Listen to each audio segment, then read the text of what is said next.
Assalamualaikum warahmatullahi wabarakatuh. Bismillah, alhamdulillah, la haula wala quwata illa billah, ma ba'd. Anak-anakku, kita kembali berjumpa kepada dalam rangka pembelajaran daring, pembelajaran online. Yang kali ini saya akan menyampaikan materi tentang atau seputar tentang inflasi. Tentunya harapannya apa yang saya sampaikan nanti kalian bisa memahami dengan baik, kalian bisa mendapatkan materi-materi yang pemahamannya cukup baik. Oh iya, sebelum saya lanjutkan dalam hal pemberian atau pembahasan materi tentang inflasi ini, semoga kita di masa-masa pandemi ini selalu bisa menjaga kesehatan kita, kesehatan diri kita, keluarga kita, lingkungan sekitar kita, dengan tetap selalu menjaga kualitas kesehatan kita semuanya dimanapun itu, baik di rumah maupun di luar rumah ataupun di mana saja. Oke, saya akan mulai tentang materi inflasi. Inflasi ini mestinya seringkali kita dengar, baik melalui televisi, melalui radio, ataupun seringkali kata inflasi ini sering kita baca, baik melalui media cetak, melalui koran, melalui majalah, ataupun kita baca melalui internet. Kita baca melalui buku-buku, dan tentunya seringkali kita dengar, kita baca, kita lihat tentang inflasi itu, ya. Nah, paling tidak dalam pembelajaran kali ini ada beberapa hal yang ingin saya sampaikan. Yang pertama nanti adalah tentang pengertian inflasi. Jadi apa itu inflasi? Kemudian juga tentang penyebab terjadinya inflasi.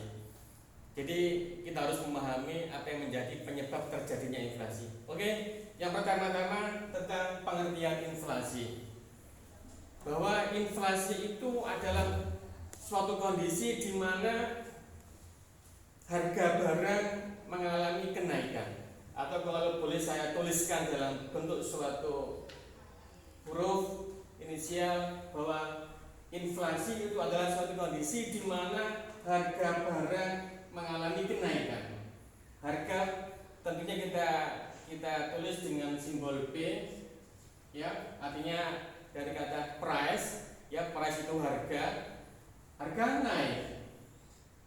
Nah, ini kata kuncinya. Jadi inflasi itu adalah suatu kondisi di mana tentunya harga barang-barang itu mengalami kenaikan atau price-nya naik. Ya.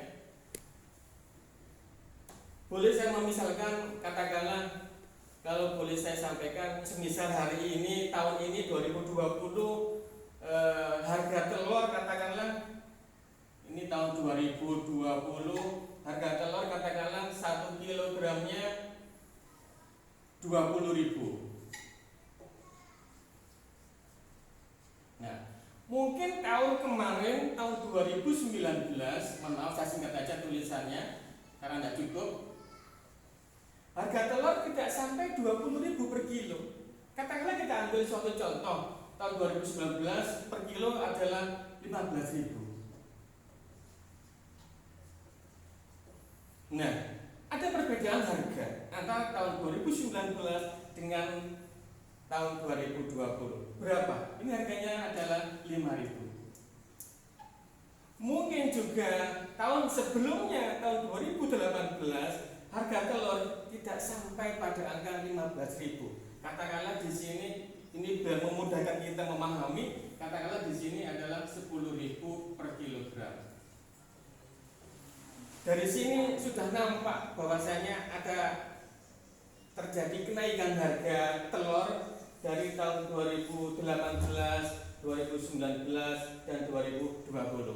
Nah, secara kesimpulan bahwa inilah terjadi inflasi, ya, terjadi inflasi. Oke, dimengerti? Bahwa saya ulangi lagi bahwa inflasi adalah suatu kenaikan harga barang, ya, price naik, yang terjadi secara terus menerus.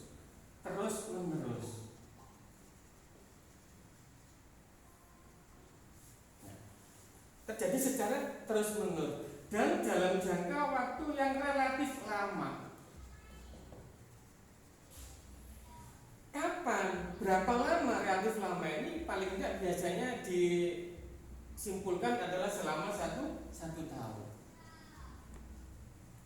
Nah, kalau boleh saya simpulkan dalam pengertian inflasi ini adalah bahwa inflasi adalah suatu kondisi di mana terjadi kenaikan harga barang, ya, yang terus-menerus dalam jangka waktu yang relatif lama.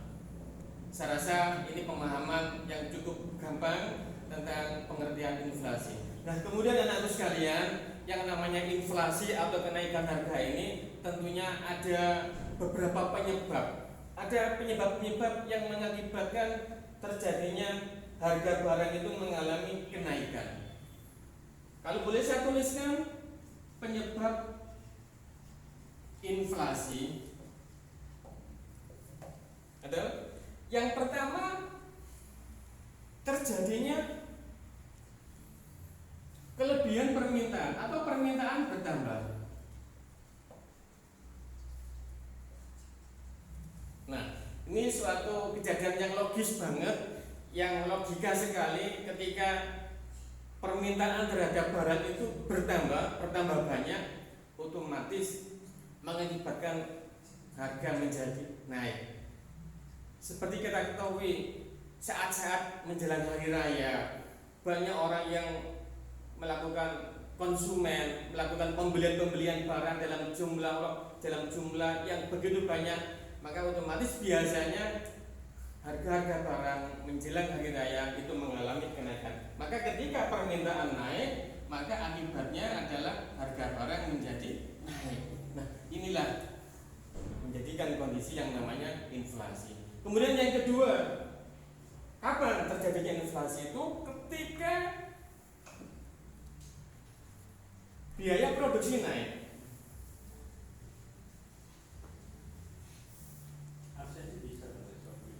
Nah, ini sangat logis banget. Ketika untuk pembuatan suatu barang itu mengalami kenaikan, otomatis pihak produsen atau pihak-pihak yang membuat barang itu otomatis akan menaikkan harga. Apa itu biaya produksi?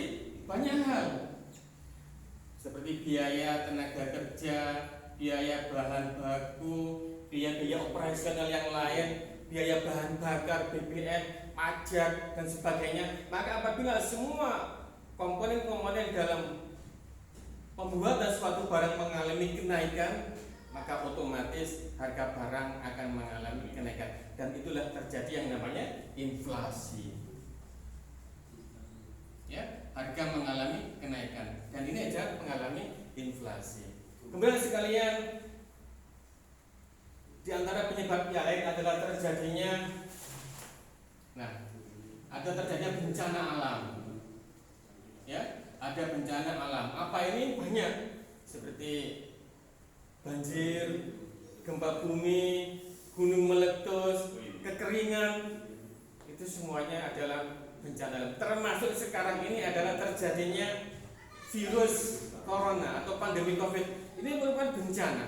Ya, sehingga apa? Kita lihat sekarang harga barang-barang mengalami kenaikan semuanya. Maka terjadilah yang namanya inflasi. Kemudian ada terjadinya perang. Nah, ini perang juga menjadi demikian. Ketika ada suatu peperangan di suatu negara, suatu negeri, maka otomatis akan menjadikan biasanya ini harga-harga barang mengalami kenaikan. Nah sekalian, sebenarnya banyak sekali hal-hal yang menjadikan harga barang itu menjadi atau mengalami kenaikan yang mengakibatkan terjadinya inflasi. Oke, sementara ini dulu tentang pengertian inflasi, kemudian tentang hal-hal yang menyebabkan terjadinya inflasi atau harga mengalami kenaikan. Berikutnya untuk besok kita akan bahas lagi tentang dampak-dampak dan jenis-jenis inflasi. Mudah-mudahan pertemuan hari ini ada manfaat buat kita semuanya. Terima kasih, mohon maaf. Assalamualaikum warahmatullahi wabarakatuh.